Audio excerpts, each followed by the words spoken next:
el exec, el exec. El Vélez, el Vélez, el Vélez. El fenómeno que todos quieren ser. El chamaquito que no pueden entender. How we doing, guys? How we doing? Episode 84 of the Exec Talk. I'm your host, Velez. How we doing today? Basically the most lull day in sports right now in the last, 6-7 months. This is the last low point we have before Formula One gets ramped up. NASCAR's on a consistent basis. You have spring training in baseball opening up with all the position players already there taking batting practice. You have NBA starting today again for the final stretch towards the postseason. Football is getting ramped up again with franchise tags and the combine next week. So, this is the last little bit of like slow time before, sports get really ramping up again for what I call the second part of the sports season. You have the first part. It goes from like August, September to February, around there. That's basically football season, college and NFL. And then the second part of the season, the way I divide it is as soon as the football's done, you got All-Star break for NBA, then you have the run to the NBA finals, you have NASCAR all the time, Formula One all the time, Indy starts, IMSA starts, and then you got baseball in April. So with UFC always in the fold and all that, but this is the last little bit of lull before there's nobody playing everybody starts playing today. So we're going to talk about Formula One, talk about a little bit about football, a lot of Bears stuff going around with Justin Fields. He unfollowed them, said that do you have to follow somebody if you're still messing with them, and all that good stuff. We're going to talk about a little bit about the draft order, which teams should do. We're going to talk about Formula One. The second test got done today. I saw it. We're going to talk about how each team looks and what they've said. Just prepare you, for this next stretch of sports in this beautiful episode. It might be quick. It might be long. Who knows? Like, subscribe, hit the notification bell. Follow me on all streaming platforms, on all social media platforms. I'm wearing the glasses today. It's going to be a new thing. I got a little bit of feedback from some of the viewers that maybe I should wear instead of my glasses, maybe I should put the contacts on, wear some different glasses. I have some different glasses, so today these are the pair. Let's get started. So starting with Formula One, second day of testing got done today. They get 24 hours, which is 3 days. Wednesday you get 8 hours. Thursday 8 hours and Friday 8 hours. So tomorrow's the last day of testing. Stuff that we found out first day of testing was Verstappen is still at the top of the timesheets, and that's not good.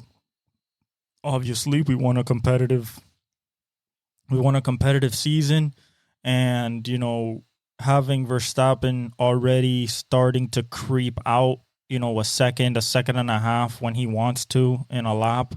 We don't know fuel loads. We don't know how much fuel was in the car. That obviously slows the car down, especially on a race run and stuff like that. But with the softest tire, he was the fastest. He logged in the most laps on lap one, so the reliability is incredible. The design of the car, everybody zigged and they zagged. Last year, Mercedes made the mistake, or not the mistake, but they made the design flaw of going with a no side pod type of car, and they had to deal with that for the rest of the season. Well, 2 seasons actually, they've dealt with that problem. So with the dominance that the RB19 had last year, that's the Red Bull car from last year, with all the dominance and all the success that car produced, a lot of the teams, most of the teams, every team but Red Bull copied that car essentially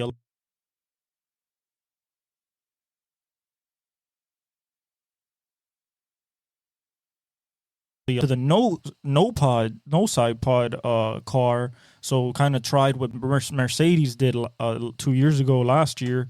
That didn't make it work, but now they're making it work, and that's what Red Bull does. Their goal is to go one better than last year, so they won 21 out of 22 last year. They're trying to go 22 for 22 or 25 for 25 this year.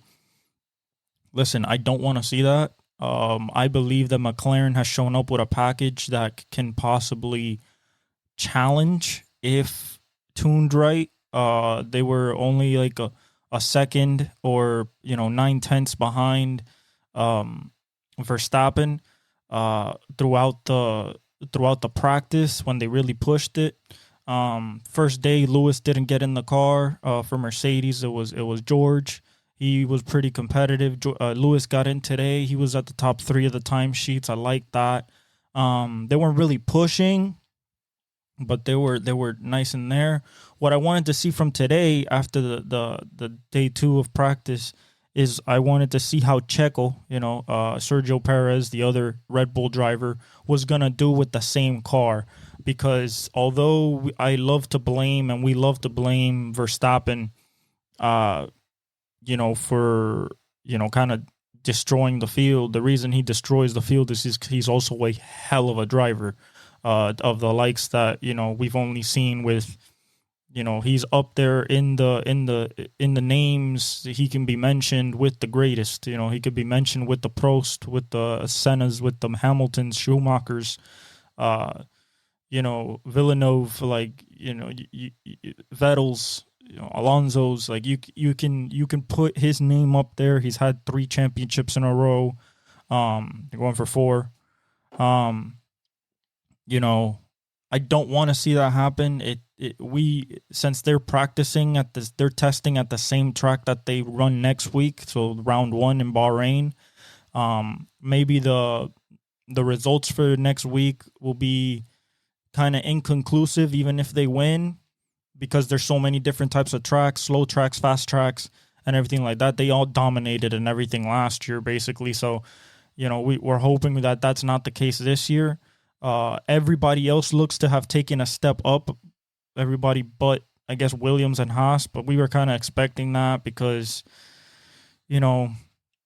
Haas has to understand they removed a lot of people from the team, brought in new people. Gunther's not there anymore as the team principal.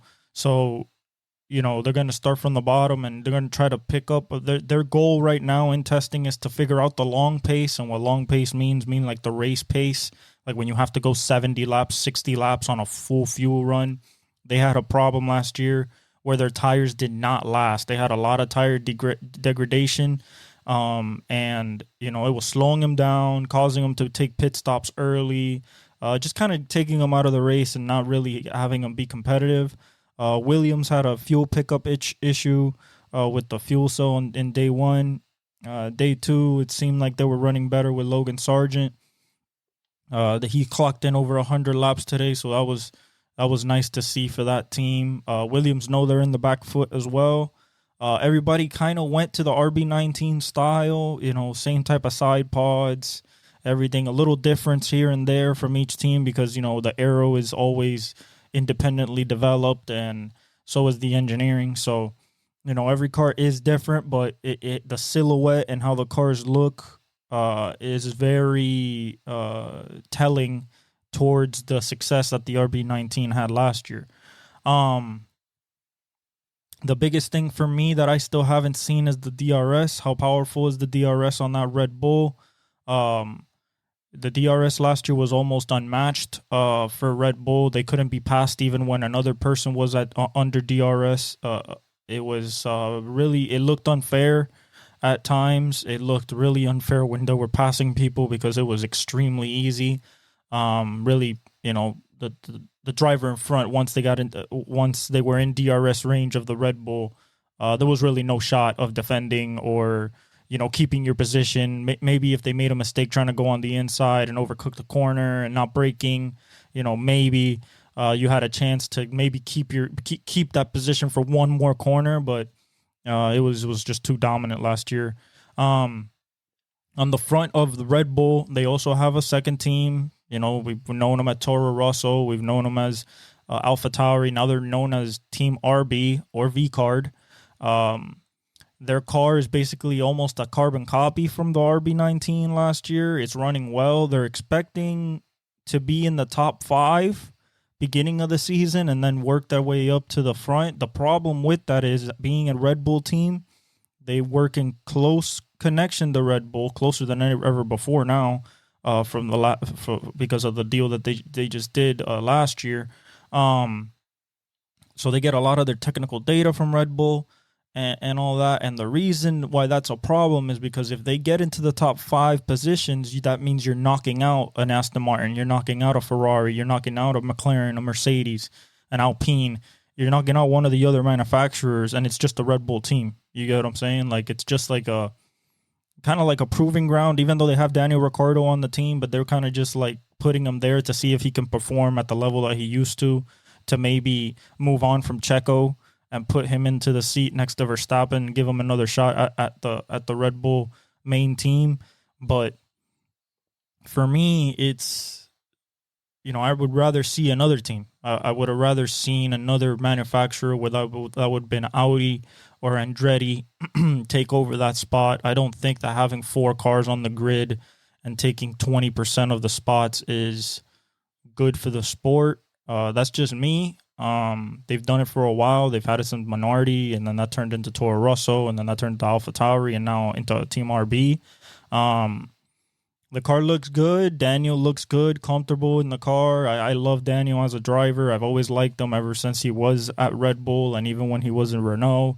He never had success at McLaren, but the car was never suited to him.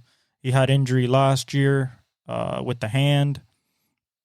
So, you know, overall, I think that, you know, if the team is competitive and challenges for podiums and stuff like that, you know, it's good for them. But at the same time, like, the competition is kind of diluted because you're removing one of the contenders out of it. You know, whether that's a Ferrari, a Mercedes, an Alpine, an Aston Martin, a McLaren. I just don't think that that's very nice for them to do. Another team, McLaren, like I said, now Lando Norris looks great. So does Oscar Piastri. The car looks good. It looks like they're going to be the second most competitive car. So far through testing, they are the second most competitive car. The thing I need to see from Lando is, can he take the fight to Verstappen? And what I mean by that is, can he pass him? Can he race with him? And can he be consistent enough week after week after week to maybe make it a conversation for a championship at the end of the season? If we look at last season, Verstappen locked up the championship with 3 races to go. So it was really not a real factor. It was more for second place. Last year, hopefully it's not like that. The word around the paddock, at least after day 1, I don't know if the day 2, I have to see the coverage review of day 2, but after day 1, it was a lot of like, oh, it looks like this championship's over with Red Bull. But, you know, still hoping, still have my fingers crossed that maybe Mercedes or Ferrari or McLaren or maybe, you know, Aston Martin or Alpine like shows up and challenges and makes it interesting. Like I said, I don't want to see the first 10 laps of Bahrain and he's up and Verstappen's up 6, 7, 8, 9, 10 seconds over Lando or anybody else. And there's really not a competition. And, you know, the race really becomes like, all right, let's watch from second back. Because the first, you know, the guy in first is not, unless he commits a grave mistake. And even then, like, he can recover if the car's that good. He's done that before. So, you know, overall, I think that, you know, for Sauber, people like the new livery with the stake and kick, and, you know, I think it looks good in the black and green. I think that car with Valtteri Bottas and Zhou Guanyu, I think he's going to do better. It seems like it's doing better from last year. A lot of reliability, good things. Nobody broke down except the Williams for that little bit for the fuel. Other than that, there was no breakdowns of engines. There was no transmission failures and anything like that, which in the past has been very common in testing. So the cars are reliable, which is good. We don't want to see people blowing up engines, 2 laps into the race. Aston Martin looks good. Fernando looks good. They were competitive last year after testing. Then they kind of fell off a cliff. So we'll see what happens this year. I still believe Fernando can win races. He's one of the best ever. 2-time champ. Has raced the most Grand Prix in the history of the sport. He has a chance, I think, to get to 400 this year. Grand Prix started. So, I'm very excited for the season and just hoping that it is competitive. Not just in the midfield, which is, positions basically 4 to 10-ish, then it's divided into upper midfield, and then, lower midfield. But at the top, I need it to be competitive at the top, whether that's Lewis, whether that's Charles Leclerc, whether that's Lando Norris. Like, it needs to be competitive because that's what the sport thrives on. That's how it's always been. Fans are always going to show up around the world, but the U.S. fans, especially the ones that came from Drive to Survive, want to see competition. Unfortunately, is getting bad pub right now and did for the last year because Pat McAfee was like, are they racing? NASCAR's better. Indy's better. And I tend to agree when it comes to the competitive nature of those series. All right. So let's get to a little bit of NFL news here. Honestly, if we go to the draft, let's talk about the draft as a whole. It's a lot of questions whether it's going to be, should they take Caleb? Should the Bears trade the pick? Should they amass picks?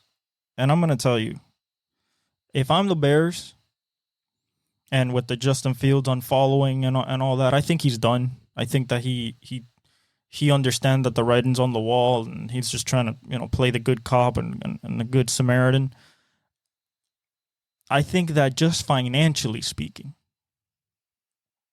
you should give yourself the runway of the 5 years with a rookie quarterback. This is not even talking about Caleb as a prospect. This is not even talking about maybe you want somebody else. This is about financially, in order to build a team, the most valuable asset you can have is a good rookie quarterback contract. Whether you pick him at number 1 or you pick him last like Brock Purdy, that contract is going to serve you a lot better than having a second or third contract quarterback on your books. And Justin Fields would have to become a second contract quarterback, probably asking for 50 to 60 mil a year. That's just the going rate for good quarterbacks. He's 24. He's done some things. Would he be the type of guy to take 40 or 50? I don't think so. This is his first big contract. I'm guessing that he wants to, line the pockets good for the rest of his life and his family's life. So, and I applaud him for that. Hey, go get your money, man. You deserve it. You've worked hard. You're 24. You deserve it. You're in peak of the prime. But just as a economic look, if I was the GM and if I was the owner, I would give myself a 5-year runway with a rookie quarterback. And this is not just a rookie quarterback, because one thing would be if this was like, okay, well, this is the 10th pick of the draft, like Mahomes was. This is like the 15th pick or the 20th pick. So this is not even the best guy on the board. No, we're talking about the number 1 pick. Talking about the guy that has been slated to be number 1 for this draft for 2 years. Since he won his Heisman 2 years ago, this guy has been slated at number 1. Since he went to USC, people thought he was going to be the number 1 quarterback.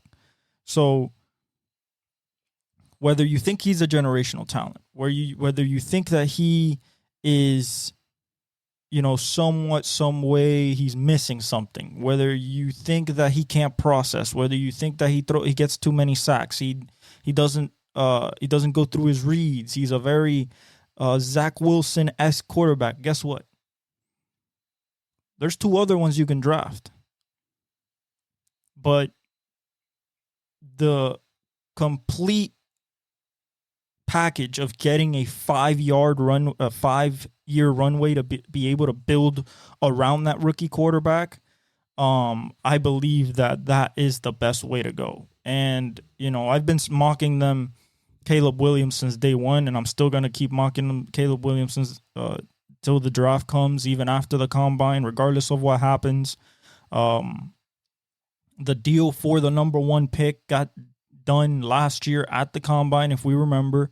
So if Justin Fields will be moved, and we're going to talk about where they're talking to go send him in a second, but if he's going to be moved, it will probably happen at the combine when they get their eyes on Caleb Williams.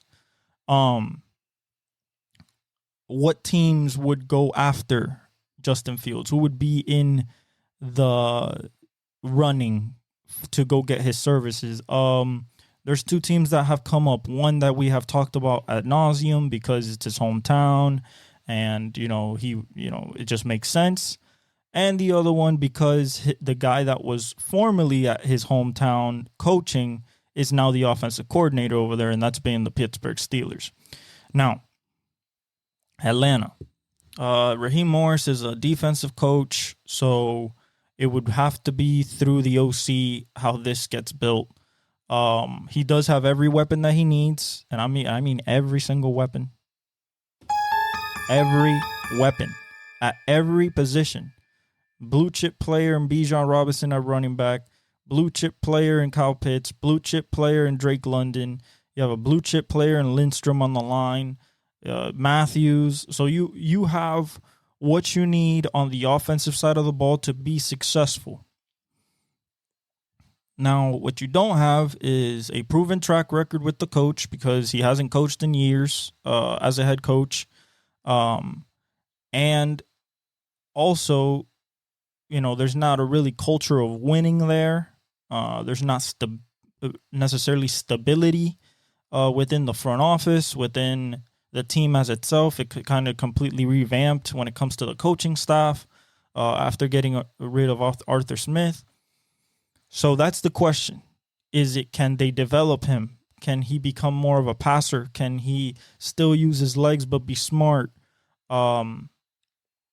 Remember, 24 years old, he's still developing. He's not in his prime yet. That'd be 26, 27 years old, just like in basketball. But I think that if Atlanta does make the move, it is an all-in move. It's a move like, hey, we can get this kid, and this kid can take us to where we want to go. For the Steelers side, it is kind of like a Band-Aid patch-up job for the overdrafting of Kenny Pickett. And at this point, I think it's okay to say they overdrafted him. He was graded as a 3rd-round grade by many, many evaluators in that draft, and they took him with their first-round pick at 20.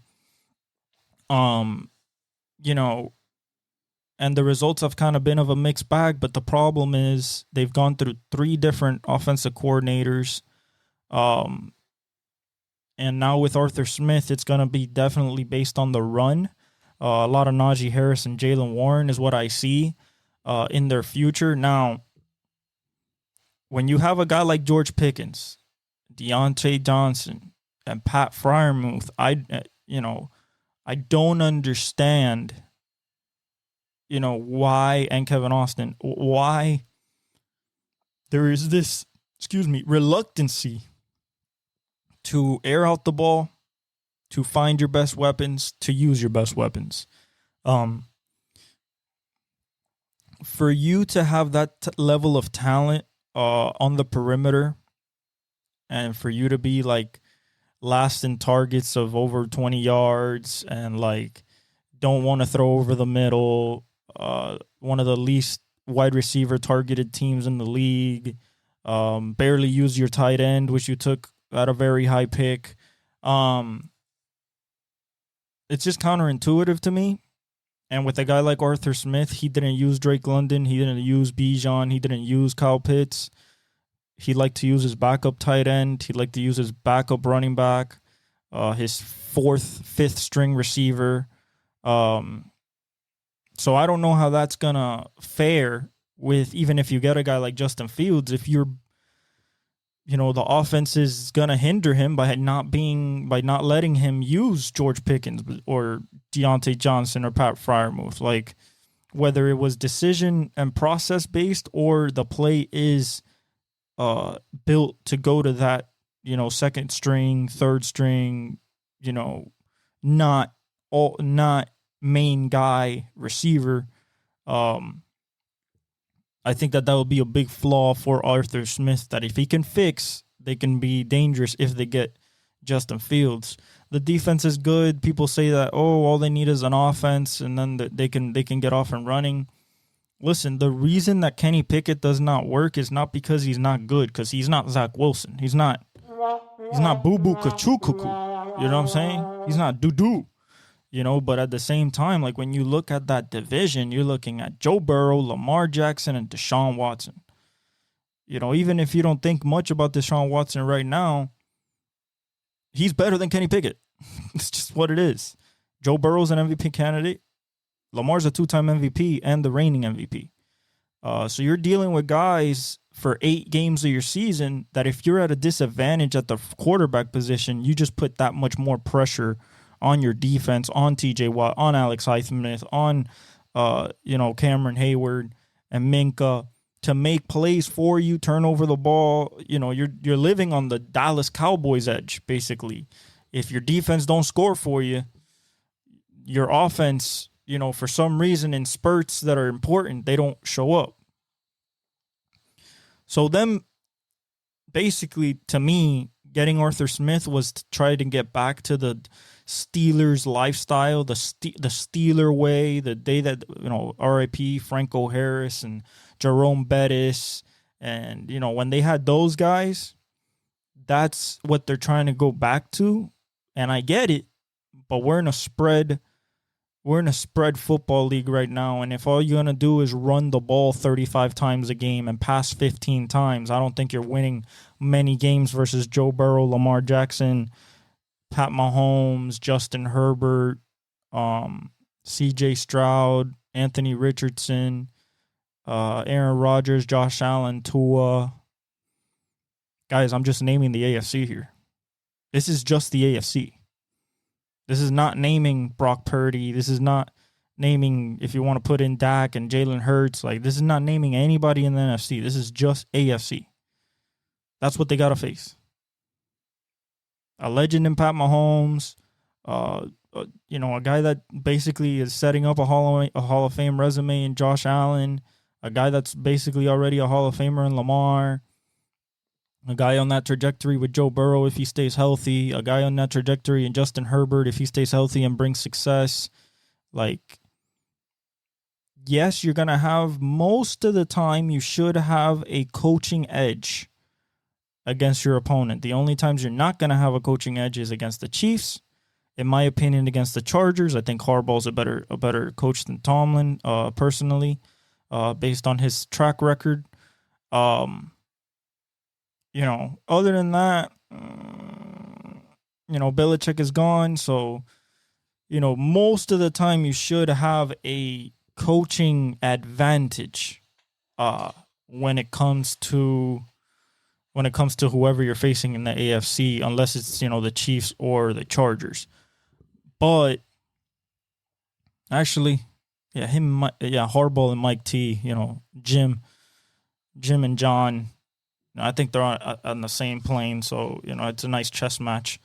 But Arthur Smith, for me, might do the same thing. Even if he's not a coach, he's the offensive coordinator. If he doesn't prioritize George Pickens, he's gonna want to leave. He's already shown, this past year that he was these past 2 years he was very frustrated with his target share. Deontay Johnson will be a guy that wants to leave. Pat Freiermuth, you haven't used him. He's a great tight end, kind of like he's kind of like a Jake Ferguson, TJ Hawkinson. Like, he's one of those high volume tight ends that you can use, and you're not using him at all. He's one of the least targeted tight ends in the league, especially this last year.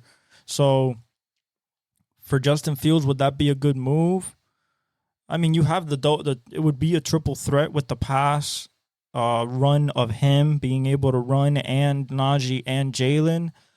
But at the same time, I just think that even if they make that move at quarterback, it'd be kind of desperation to try to catch up of who's in their division. Obviously, with Kenny Pickett, they're on the back foot, and kind of behind in the fact that everybody in their division can throw on the run. Lamar can throw on the run or run. Joe Burrow can throw on the run very accurately, and so can Deshaun. So if that's the main skill set you're looking for to try to, even the odds based on your defensive prowess, I get it. But if I'm Justin Fields, I want to go to Atlanta, just because it's a whole new culture down there. I'm going back home, and I have a feeling that Raheem Morris is going to definitely make use of his number 7 pick from last year, his number 10 pick from the year before, and number 4 pick from the year before. It's just me. I just think that he will use those guys more than Arthur Smith did, and Jonnu Smith is not going to be the leading receiver for that team. Another thing that we got to talk about, a lot of discussion over T. Higgins. We touched on it last pod, that they should tag him. But when we look at teams that could go after him, I'm looking mainly at the Jets, Bills, and Chiefs. Depending on money, that depends on where he might go. Could a surprise team jump in there? Could a possible like Tampa Bay jump in there to try to replace Mike Evans? Could a possible Cowboys hop in there to replace Brandon Cooks? There's a lot of possibilities out there, but I think the most aggressive people that are going to be in the hunt for him are going to be the Chiefs, Bills, and Jets. The Jets need a number 2. He's T. Higgins is a number 1, so you put him over Garrett Wilson, and you have a young core there for Aaron Rodgers. Also, there is not rumors, but people speculating that maybe Devontae Adams heading back to reunite with A-Rod from the Raiders to the Jets. I can see that happening. However, why would Antonio Pierce, Max Crosby, Aiden O'Connell, why would they make him leave? He has to leave off his own accord. Will he do that? He can. If he does want to go to Aaron Rodgers again, it's possible. But looking at how the team is now, the number 1 need for the Jets is offensive line. It's just what it is. It's offensive line, and then they can worry about receiver and other things. But it's offensive line. The defense is in place. Quarterback's in place. Granted, now he has to play like A-Rod, coming off an Achilles tear. You have Breece Hall. You have Garrett Wilson. Maybe you add a Devontae Adams, or maybe you add a T. Higgins, or maybe you draft, an A.D. Mitchell or something like that. But the offensive line, if it's not fixed, A-Rod won't make it through the season. It's just what it is. It's just simple as that. Another thing the Steelers could do, they could draft another quarterback in the first round. You can draft there's Bo Nix. You got Michael Penix Jr. You have a lot of people liking J.J. McCarthy out of Michigan. You can try to trade up all the way to try to get one of the big 3. I don't think any of those teams are trading down. Belichick is not there. I don't think that culture is there anymore of trading down to get more picks and, forsaking the future at the most important position. The way that the draft is shaking out right now, according to experts, it's a lot of Caleb Williams, Jaden Daniels, then Drake May. If I'm Gerard Mayo, I love that. Yeah, let me take Drake May. Let me take the Josh Allen copycat. Essentially taken right out of the blueprint room from Josh Allen. Big arm, big size. We will find out all this other hand size and all the explosiveness and all that in the combine next week. But overall, if you're looking for a guy to that has all the physical tools and looks the part, Drake May's your dude. Now, the reason they're saying Jaden Daniels is because he has the prettiest deep ball of this class.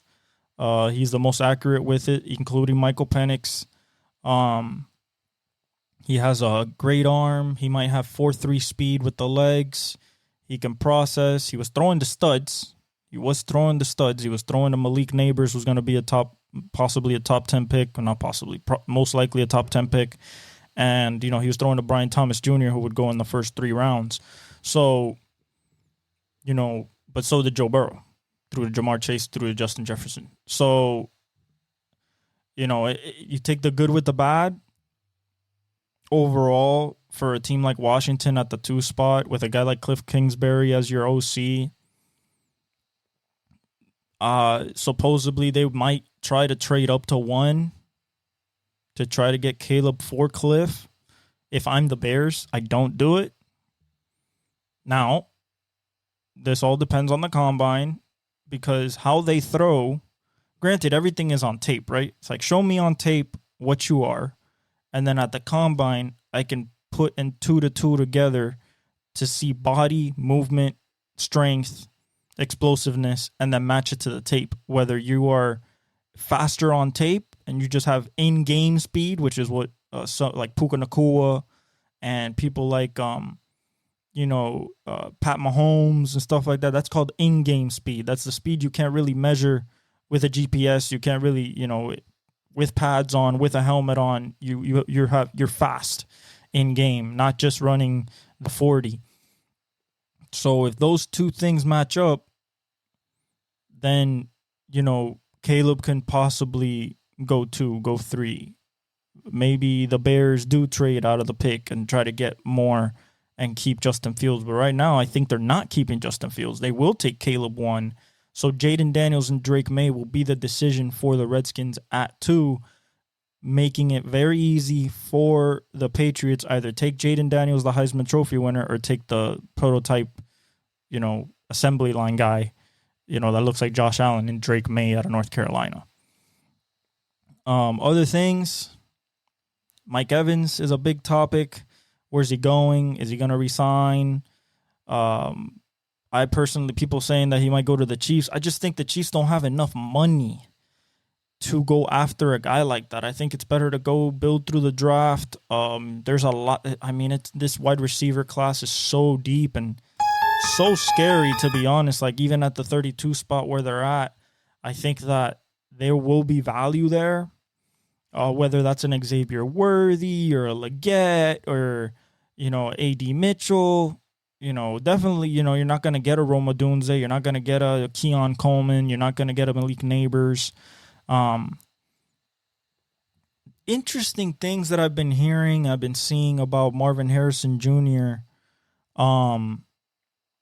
Some people say that he's not all the cracked up he's cracked up to be.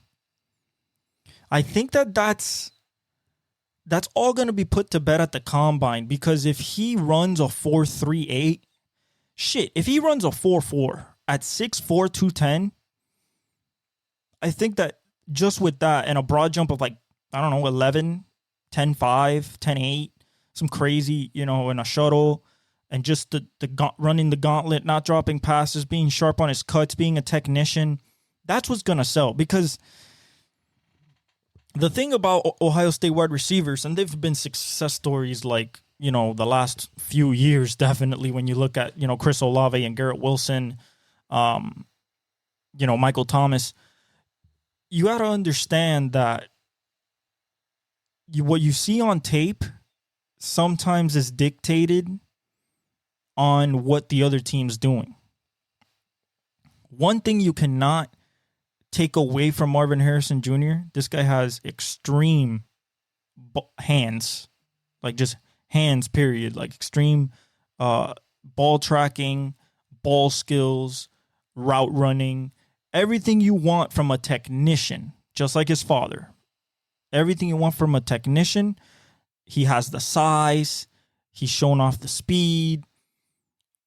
What people are saying is that Malik Neighbors is more of a physical freak, which I understand. That's what LSU breeds. You look at a guy like OBJ, you look at a guy like Justin Jefferson, you look at a guy like Jamar Chase. Jamar Chase especially, he's a genetic freak.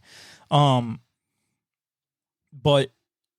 when you what Bryant Hartline does, and he's the wide receivers coach at Ohio State. I think he's the OC now, if I'm not mistaken. What he does, he teaches you the position from the inside out. And what that means is that the first thing we're going to work on, we're going to work on releases. We're going to work on your stem. We're going to work on your top of your route. We're going to work on going away from leverage, reading coverage, reading leverage, where you can sit down, where you should keep going. So he teaches the nuances of the receiver position. That's why you see a guy like Garrett Wilson with the extreme talent mesh with the technicality. See a guy like Chris Olave, speedy but really smooth on his routes. Jackson Smith and Jigba, one of the smoothest route runners that you'll find from the slot position. So to me, I think that he's still number one just because, as soon as he steps into the field, I think he's going to be an impact player. Whether he's drafted by Arizona, which is what I think is going to happen, what most mock drafts have him going by, is after the first three quarterbacks, unless somebody trades up, Marvin Harrison's going number 4 to Kyler Murray. And I think it'll just give Kyler Murray another guy like a DeAndre Hopkins where it's just throw it up there, and most of the time he'll come down with it. He'll have to learn the game, of course, get probably a little bit more physical. Instead of 210, maybe play at 215, closer to 220 with his frame at 6'4", not be that slender. But overall, what I see from the kid is a number one receiver. Now, I do love Malik Neighbors. I do love Rome Odunze. We've talked about him ad nauseum here, especially with the deep ball accuracy and the deep ball skill tracking, hands, strong hands in any condition. He caught the touchdown, back shoulder fade. He is going to be a red zone weapon. So is Marvin Harrison Jr. So is Malik Neighbors. There's a lot of red zone weapons in this class. When you look at Leggett from South Carolina, looking like a DK Metcalf. You have a guy like A.D. Mitchell for his size. Marvin Harrison Jr., Malik Neighbors, Keon Coleman, Rome Odunze. These are all red zone threats. Xavier Worthy's more like a take a top off. Troy Franklin out of Oregon, take the top off. The speedy receivers. More of stretching the field, less than red zone. But they can develop that package like a Tyreek Hill does. That would be very, very good for them to do. But those first 3 picks are quarterbacks. Unless somebody trades up. Who can trade up? The Raiders could trade up for a quarterback. You got the Giants, maybe. I mean, they already know they're screwed because they gave Daniel Jones the $40 million contract. That's tough for them. It's tough for them to want to move up. It's tough for them to have to move up. I think that they're stuck with that. You have other teams that can move up too. You have Atlanta. If they don't get Justin Fields, they can move up. I think that there's a lot of possibilities to move up, but I don't think that there's going to be a lot of action to move up because it's all going to be based on what the Bears do. If they trade the pick, then whoever moves up will get Caleb. If they keep the pick and take Caleb, I think it'll be pretty smooth. I don't think anybody's trading out of the first 3 spots because everybody's a quarterback needy team at the first 3 spots. And we're talking about quarterback needy like we need him. We need a quarterback, period. It's not like we have somebody in place. You look at Sam Howell and something like that, but if you have a shot like a Jaden Daniels or a Drake May, you shoot it. It'd be kind of funny if they do take Drake May. Then you have the last 2 North Carolina quarterbacks in your system, which would be pretty funny. But yeah, I just think that the top 3 are going to be quarterbacks, and I think that 4th spot will be Marvin Harrison Jr. Now let's talk about NBA. We start today again. Okay. We start today again, finally. I'm really excited. Let's look at the standings first, then we'll go through the games that start today. Okay? I'm not going through records or anything. We're talking about the teams as a whole. Okay, so Boston. Boston is consistently in the regular season this year has been the best team in the NBA, whether that's outscoring people, whether that's shooting from three, offense, efficiency. They're a really, really good team. The biggest question for them is going to be, yes, you can keep this going, be the number one seed going into the playoffs. Not just the number one seed, have the number one record in the league, which gives you home field advantage in the finals, even though they had that already, and they failed. But can Porzingis stay healthy? Because that is the dimension and the dynamic part of their offense and defense because of the rim protection that he provides that cannot be kind of guarded, and that's what makes them so tough is if they have KP going and healthy and going at his full self, then it opens a lot more for JT. It opens a lot more for Jaylen Brown, Derek White, Jrue Holiday, and their defense stays really connected. That team can win a championship. That team. If KP gets hurt, if KP goes down, if anybody else goes, if Derek White goes down, I don't think that they have the requisite amount of bench depth to absorb a blow to that starting five. That's just my personal opinion. I've seen this team way too many times. For some reason, they're not mentally tough enough to get through those tough times. It happened with Miami. They went down 0-3. It happened with they came back and won the series, but they happened with the Bucks. They were down as well, and they took it to 7 games. But I just don't. There's something inside me that ever since that 2022 finals has told me that the Celtics just don't have enough. Either it's mental fortitude, whether it's the ability to adjust and say, oh, my three is not falling today. Let's not shoot 60 of them. How about we get to the rim? How about we do some slashing? How about we do some cuts? I think that for you to be that stubborn, and this goes on Mazzulla, I guess, for you to be that stubborn to the three, it's going to bite you in the ass. It's just something that happens when you don't have a multi-layered offense and you are constantly hunting threes and you chuck it up in transition with 23 seconds on the clock. The more of those possessions that you don't sink those threes, especially in the second half, you're going to let teams hang around. And once you give somebody a chance in the playoffs, anything can happen, even with the best teams. So that's my stance on Boston. The last thing I'll say about Boston, I don't think that Jason Tatum is an MVP candidate. On the contrary to Stephen A. When you look at a guy like Shea, Luka, Giannis, and Jokic and their numbers, what they bring to the table, 27 a game, 36% from three. It's not doing it for me. Everybody, there's guys scoring 27. I mean, Trae Young scoring 28. Anthony Edwards on number one in the West, he's scoring 26. You got Kevin Durant almost scoring 30. So to me, it's just not enough. It's not enough to give him an MVP nod. I think Jokic right now, because of the efficiency, because of the fact that they haven't turned it up yet, and we're going to see it the second half of the season. I think that Denver's going to definitely turn it up a fair bit, and we're going to see them really, really get organized and start getting ready for that run to try to get a repeat. I think that overall, I believe that Jason Tatum has just not done enough. Whether that's because the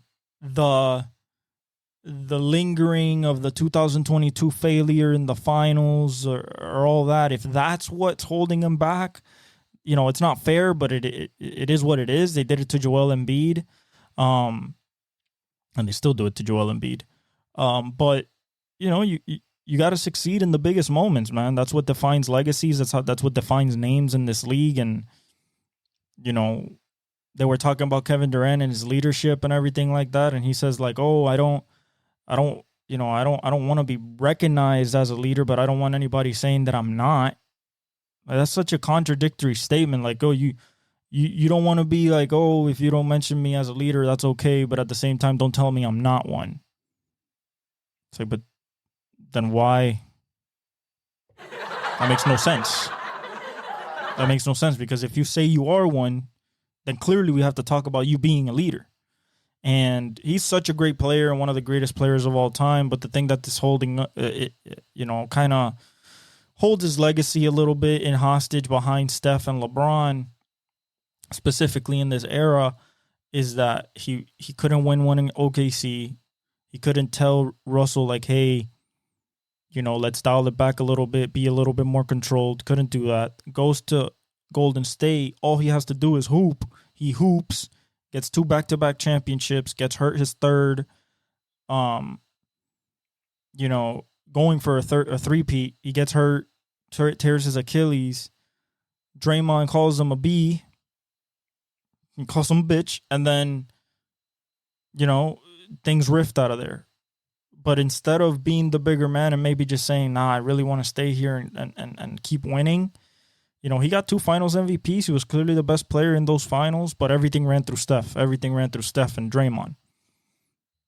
He decides to go to Brooklyn, picks his teammates, and that's where the failure was, because that team had 3 Hall of Famers on it and a good kind of cast. Dinwiddie, they had a good cast around them, and he couldn't make it work. He couldn't talk to Kyrie. Kyrie did the Vax thing. James Harden didn't last anything he wanted out of there. So he couldn't lead that. And that was the big problem with everybody. And now he goes to Phoenix. And now if he wins with Phoenix leading this team, because he's the leader of this team, then I think that those narratives might be put away, especially if he wins a finals MVP. Would be his third one, second one, a second different team. First one in Phoenix Suns history would be the first championship. So there's a lot of things that can go into his resume and legacy if he were to pull it off this year. Moving on, Cleveland. Listen, they're number 2 in the East right now, and I'm super proud of them and everything, but this is still whimsical. Okay, this is still, are you sure? Are we sure? I just don't think so. There's something about this team, and when they get into the nitty-gritty of the playoffs, even though Evan Mobley's shooting the 3 now, even though Darius Garland is healthy, even though Donovan Mitchell's playing out of his mind, there's something about this team that if they still face a New York Knicks, if they face a Philadelphia with Joel, if they face a Boston, if they face even the Bucks, I just don't think they have enough.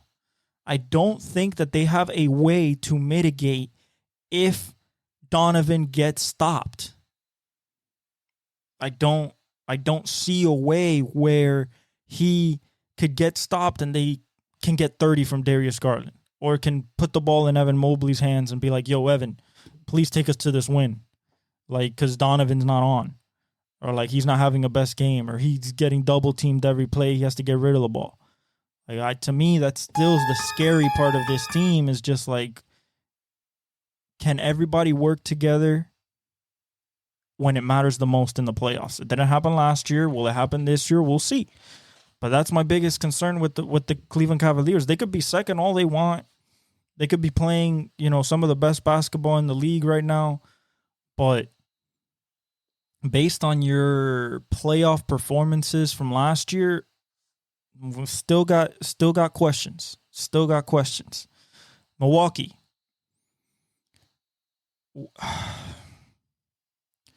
Hard to say. Why? Simple. Will Damian Lillard be Damian Lillard? Such a simple question, right? But no, it's not a simple question. What does that mean? Dame is having his least efficient season, his most tentative shooting season, and he just looks like the offense is not moving towards him. It's kind of like here, my turn, your turn. It's not being fluid, especially in the end of the game when they're losing leads and stuff like that. There's not cohesiveness between him and Giannis. You have 30 to 27 games here to make it right, to get as close to the pinnacle of efficiency and fluidness in this offense to try to make a run at this championship. Giannis said it. You know, it's going to be a tough road because we built this team. You know, he loves Drew, but we built this team in order to win a championship. Dame was brought here to win a championship. So when you think about that, I think that overall they will figure it out. I think Dame is good enough. I think Giannis is good enough. And Doc, although we have our questions about him, he's dealt with big personalities before. He's dealt with big, superstars before at the Clippers, at the Sixers, at Boston. That to me, I think that he will figure it out. I think Dame will figure it out, especially coming off of this 3-point shooting and All-Star Game MVP. I think that builds confidence in him that he's still the player that he knows he is. And I think we're looking at a big second half from Dame leading into the playoffs. I think the Milwaukee Bucks are going to be a lot better. New York Knicks, it's all about health. Just get healthy. Get OG back. Get Julius Randle back. Get Hardenstein back. Get Mitchell Robinson back. DiVincenzo's playing out of his mind, being one of the best 3-point shooters on elite efficiency, with shooting almost 9 a game. Josh Hart is still being one of the best defenders and best dirty work guys in the league. I think it's just about health, Brunson, keep him afloat just a little bit until OG gets back, until Julius Randle gets back, and Mitchell Robinson. And I think this team will have a serious case for even the Eastern Conference Finals. I think that they're that strong, especially on the defensive side of the ball with OG Anunoby and Julius Randle in the back line with Mitchell Robinson when he's healthy. I think that is a very potent back line, whether that's shot blocking or even strong enough to hold against some of the biggest front lines in the league, even in the East. When you talk about Milwaukee, Boston, even Cleveland with Jared Allen and Evan Mobley. So overall, I like this team a lot. Orange and blue skies, nothing but orange and blue skies, like Stephen A says right now. That's what it is. No big concern there. I think that they'll be fine as long as they get healthy. And I think they will. I don't think that anything is a season ending or anything like that. Philadelphia is all rides on Joel Embiid. All on Joel Embiid. That's it. That's the magical potion. The magical potion is Joel Embiid. Will he be healthy enough? Will he be the same player in the playoffs? First of all, the first thing, when's he coming back? 10 games before the season's done? Right at the playoffs? He needs a ramp-up period? What is he doing? That's the first thing. Second thing, Tyrese Maxey, Tobias Harris, and Buddy Hield. Buddy Hield was a move made by the 76ers in order to pair him up with Joel Embiid and open up the floor when he gets back. Right now, Buddy Hield is being one of the main scorers on the team. Can you win enough games, stay in it? You're in 5th place right now. Can you win enough games and stay in it till when he comes back, he can get ramped up and he can be that 36 a game scorer in the playoffs? If he's the same player, this team has very legit shot to win the title. I think with Joel Embiid playing like that, if he plays like that or even a little bit better in the playoffs and takes that playoff push and tick that he needs to take, I think with a guy like Tyrese Maxey, Buddy Hield, and Tobias Harris with Kelly Oubre, I think that they have a very legit shot if everybody stays healthy. And, like I said, it's all in Joel Embiid's health and play that they can make it to the finals and they can, give Denver or the Clippers a run for their money. Indiana. This is all going to be based on how Pascal and Tyrese are going to work together, play together. Will Ben Mathurin be a big part now that Buddy Hield is gone? Will he be a big part of the scoring? And, can Andrew Nembhard and Jalen Smith and Miles Turner, can they play defense? We don't know. They haven't played defense all year. You have the best defense. You have the best offense in the league by a mile, offensive efficiency. But your defense is one of the worst in the league. And that in the playoffs just doesn't fly. So if their defense does not get better, I see them being a easy first round exit. Miami. Simple. Make it to the playoffs. You guys might think that that's, blasphemous to say or too simple. No, because this is what Miami does. Miami is make it to the playoffs. Once you make it to the playoffs, everything else, the different defenses show up. The Spoelstra genius shows up. Jimmy turns into playoff Jimmy. Now, Bam is going to be the big key. Tyler Hero is going to be the big key. And Jaime Jaquez is going to be the big key. But other than that, it's all to make it to the playoffs. I think that's what they're playing for. I think that they're playing literally, hey, we are going to battle to make it to the dance. And there's a couple of teams like that. The Lakers, Golden State, they just want to make it. They don't care what seed they are. They know that they're proven and they can get there. If they just make it to the dance. So that's for Miami. Orlando, keep it up. Orlando's keep it up. Everything from now on is gravy. You've had a successful season based on what you've done the last 3 years being mediocre. I think Paulo and Franz can jump another level this next 27 games. I think that they can get on a run, possibly challenge for the top 6.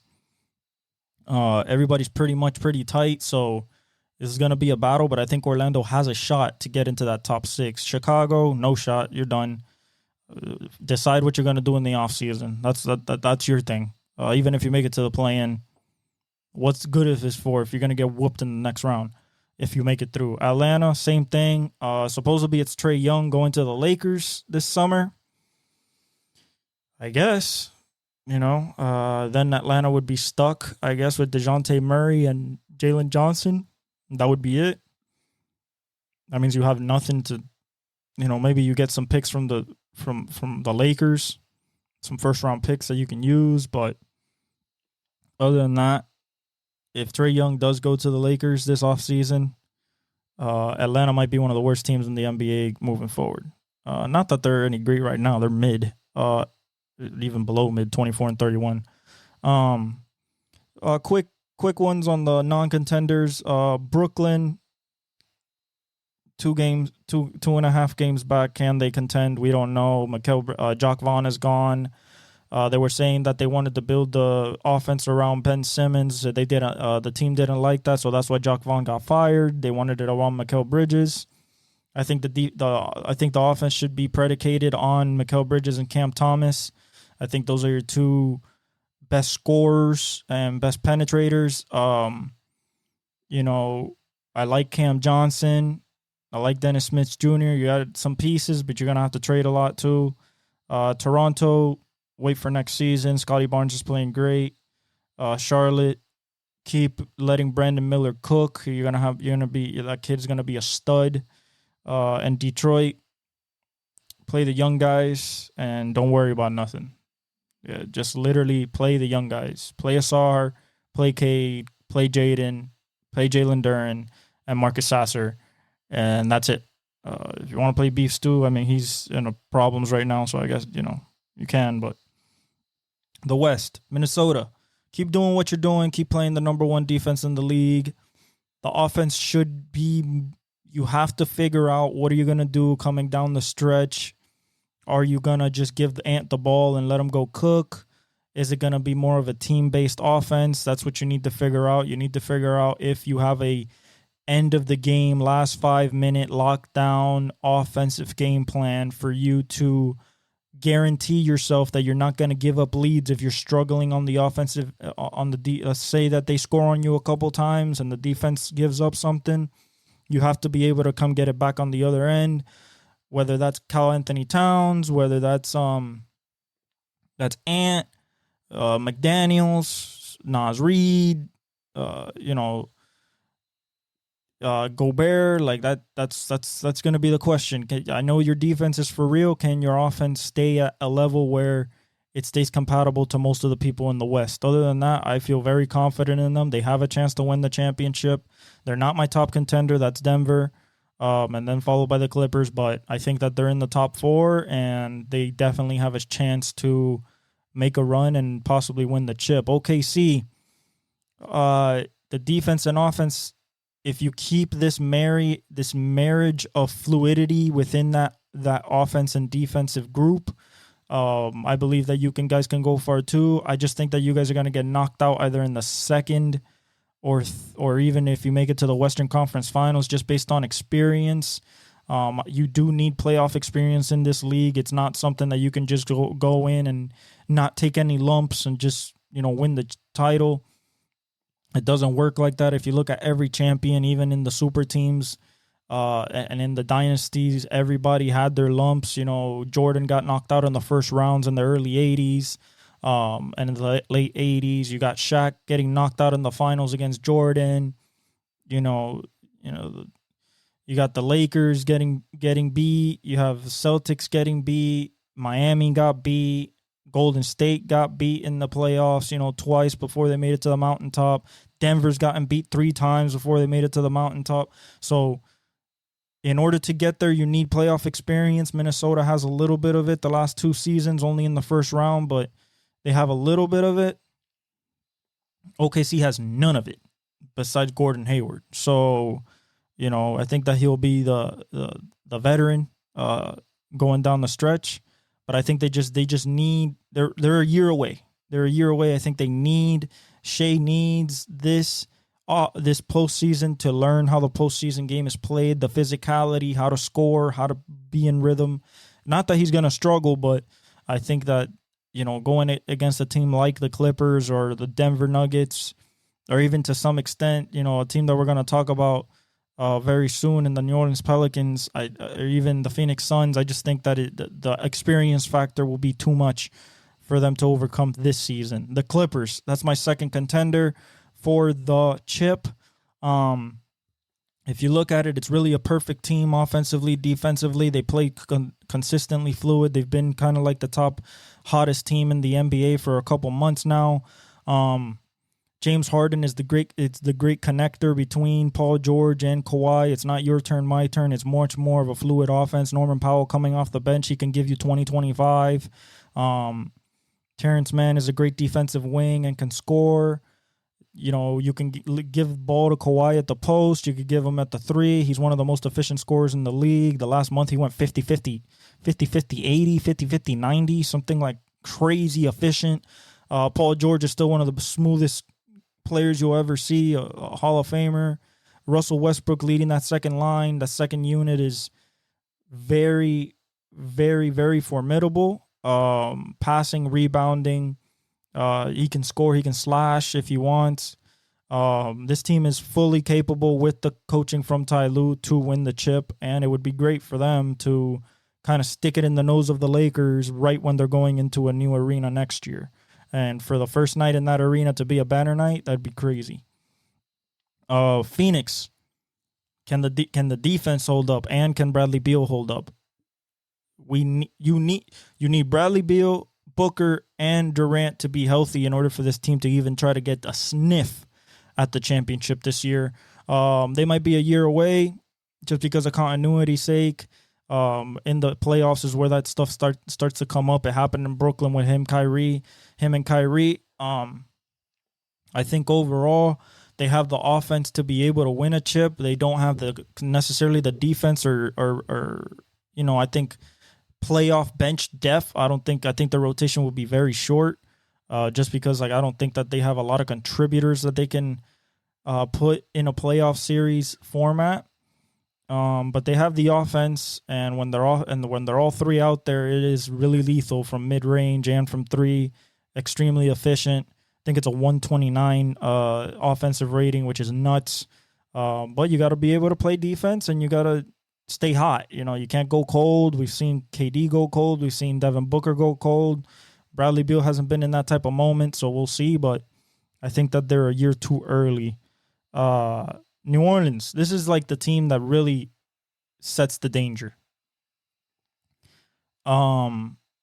Because Zion is playing point Zion. They're playing him a lot more at point Zion. That's what everybody wanted. He's being extremely efficient. He just scored 36 on extreme efficiency. I think it was like 70% from the field. You still have the threat of CJ McCollum, of BI, of Herb Jones that's shooting 39% from three. Grant Alvarado's shooting well from three. Trey Murphy shooting well from three. Valanciunas can hit you down low. But the fact is that this is going to come down to Zion. And Zion right now, the way he's playing scary. And the reason he's playing scary is because he's finally in shape.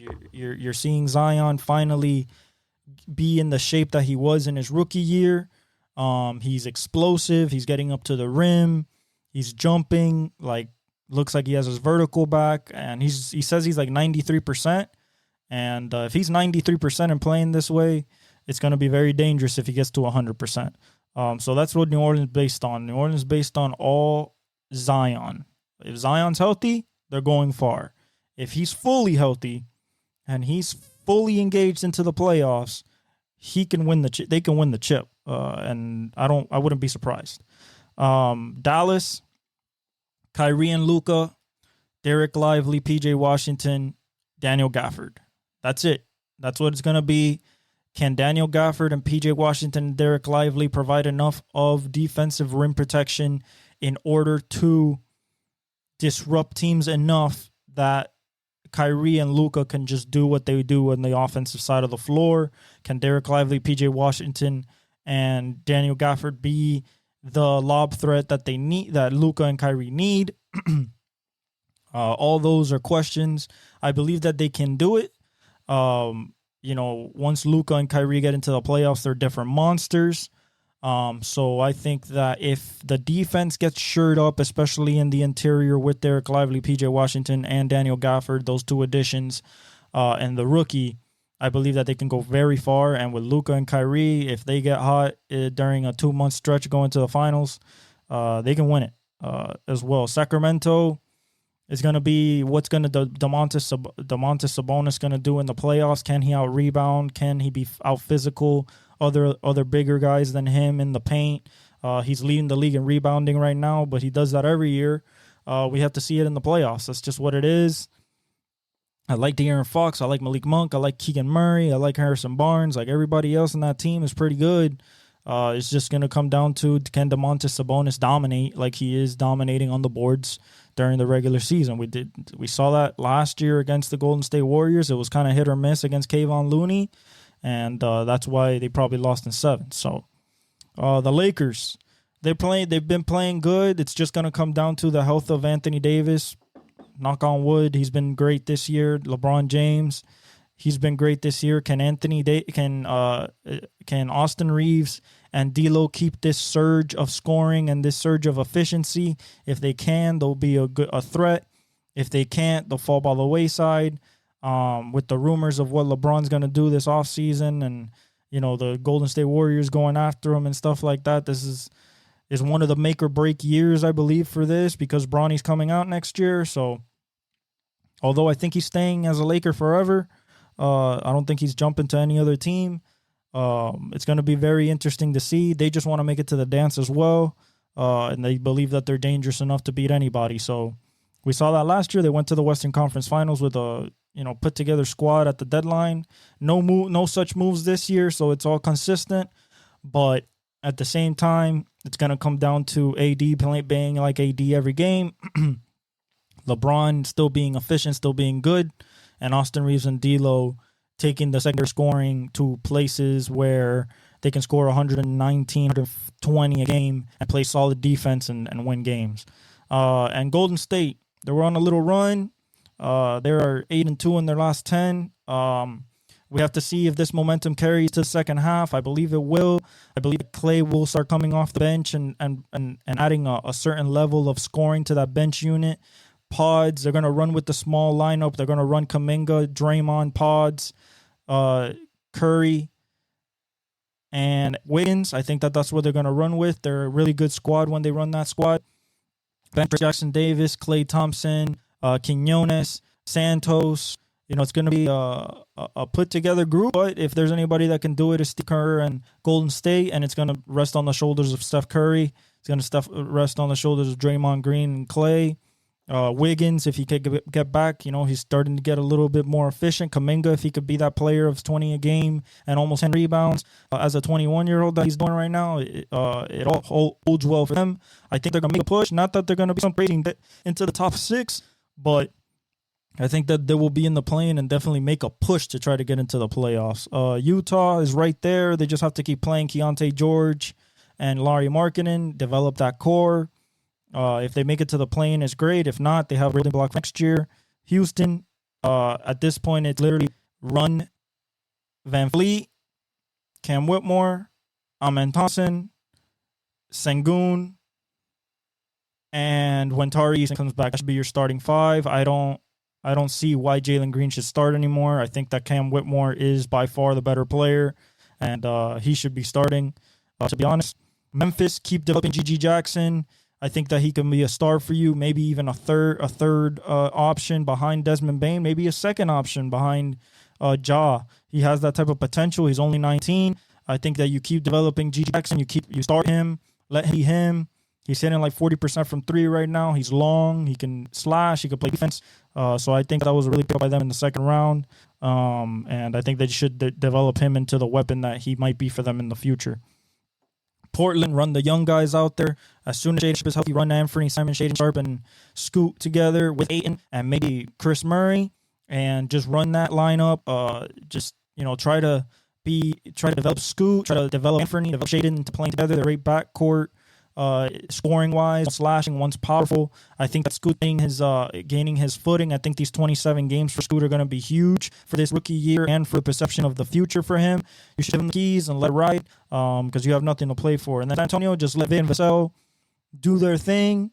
You're playing for nothing this year. This is like Pop said, this is a development year. I think that it should just be Vic and Vassell kind of just putting up numbers and win what they can, and really just being competitive on the floor. That's it for the NBA preview for the second half. MLB, Juan Soto with the Yankees, he reported. He says that he wants to be there a long time. We'll see what happens. He just wants to win. The Yankees just want to win. Orioles going to be a big topic of discussion this season because of Corbin Burns and everything that they have, maybe bringing up Jackson Holliday for the opening day roster.